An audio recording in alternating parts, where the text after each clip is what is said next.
we invested in the commodities market in some of the commodity prices. So for Malaysia, of course, the high commodity prices have the benefits. First of all, the large trade surplus. Being a net exporter of oil, as well as exporter of palm oil, exporter of rubber, we benefit.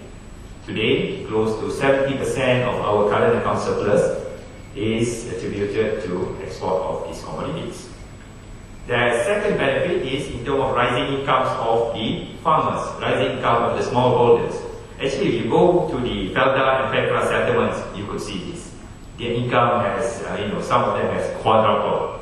Some of our Penolek Tetap can earn about 5,000 ringgit a month.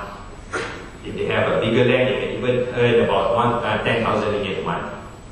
So, and these have helped us sustain our domestic demand.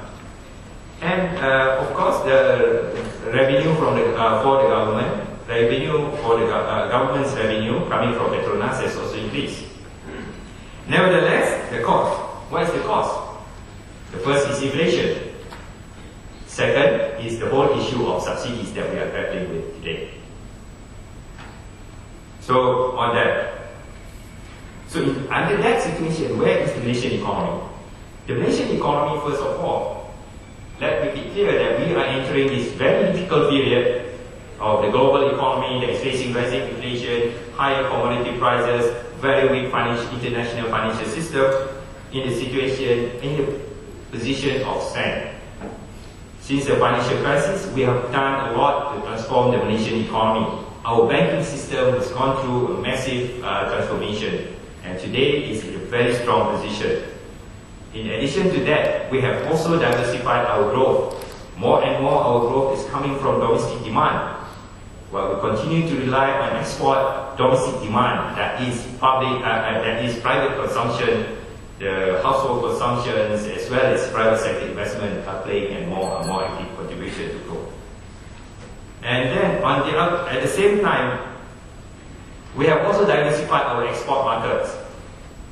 In fact, in the first 5 months of this year, the driver of our export growth is the demands from China, Australia, intra-regional, from other ASEAN countries, less from the United States, for example. So those factors put us in a very strong position to go through these situations. Nevertheless, there are challenges. What are these challenges? The first is rising inflation. Afifa mentioned that in June, our inflation shot up to 7.7%. That is the highest in, you name it, I guess 20, 30 years. And 80% of that came from food and transportation. So all of us are feeling this high inflation. And the one thing about inflation is, its effect is very disproportionate, meaning that the poor and the low income household will be affected more than the high income people. So please remember that. And then we are also facing weakening external demand. And the combination of these two is we are looking for slower growth moving forward. So the next 12 and 18 months will be relatively challenging time for Malaysia and for policymakers. And this leads me into my final part, that is, what is the government doing? Is the government totally helpless in this? We are looking at, basically the government is looking at, there are obviously the immediate term issues that we need to address, and there is also need to continue to plan for the long-term development of the economy. Let's look at the immediate term. The immediate term is the main focus. There are 4 or 5 focus areas that I would like to touch briefly. We can discuss it during the Q&A. The first is how actually to mitigate the impact of rising inflation, the impact of rising food prices and energy prices on the poor and on the low-income group. So the upcoming budget, which will be tabled by the Prime Minister at the end of this month, 29th of August, will be a very interesting development to watch. The government will focus on more what we call social safety net. From bank data, we will keep a close eye on inflation. We are expecting inflation to remain high, elevated until next year, but will come down towards the end of next year. The key is to make sure that inflation will not be what we call the expectations, and of inflation will not be entrenched in our economy.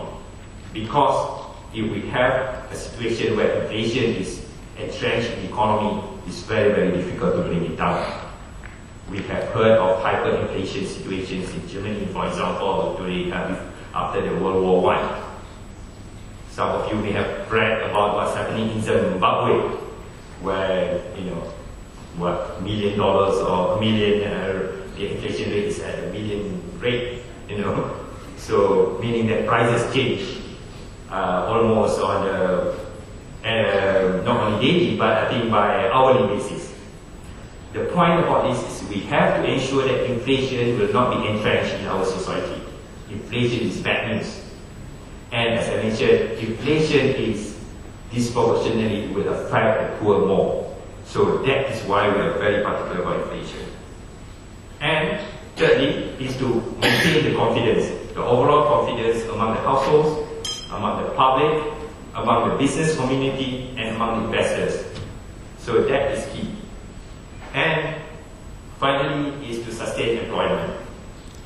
So we are looking at various measures. Panaga has announced a few measures to assist the small and medium enterprises to ride through this difficult period, to help them to restructure their loans, to help them to get new loans if they need it. So why are we focusing on the small and medium enterprises? For a simple fact that they constitute 99% of our business entities in Malaysia, and they employ more than 60% of the workers. So they are key to economic growth of the country.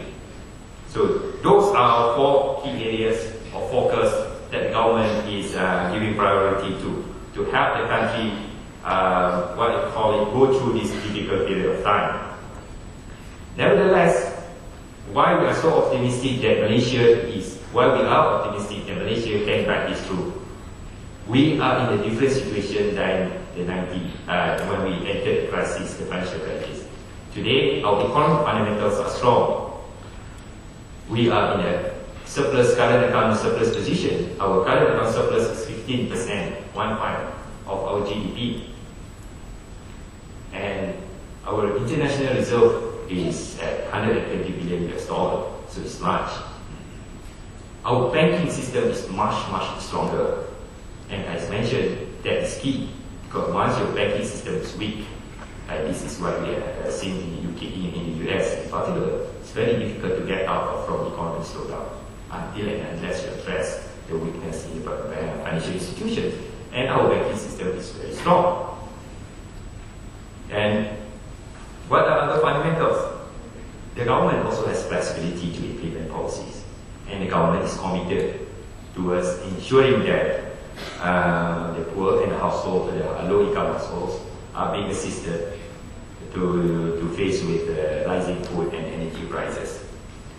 And indeed, the Prime Minister announced, or is it yesterday in the newspaper, that even the price of petrol will be adjusted to reflect the development in the global market. So I hope I've basically covered the global economy and what's happening in Malaysia. The key messages I would like to leave with you is the fact that yes, the global economy, there is a lot of uncertainty in the global economy. The challenging time is ahead of us. And the Malaysian economy is also facing the issues of rising inflation, which is not unique to the country. Nevertheless, the government is looking and continually coming up with comprehensive policies to ensure that the country is in a position to handle the situation.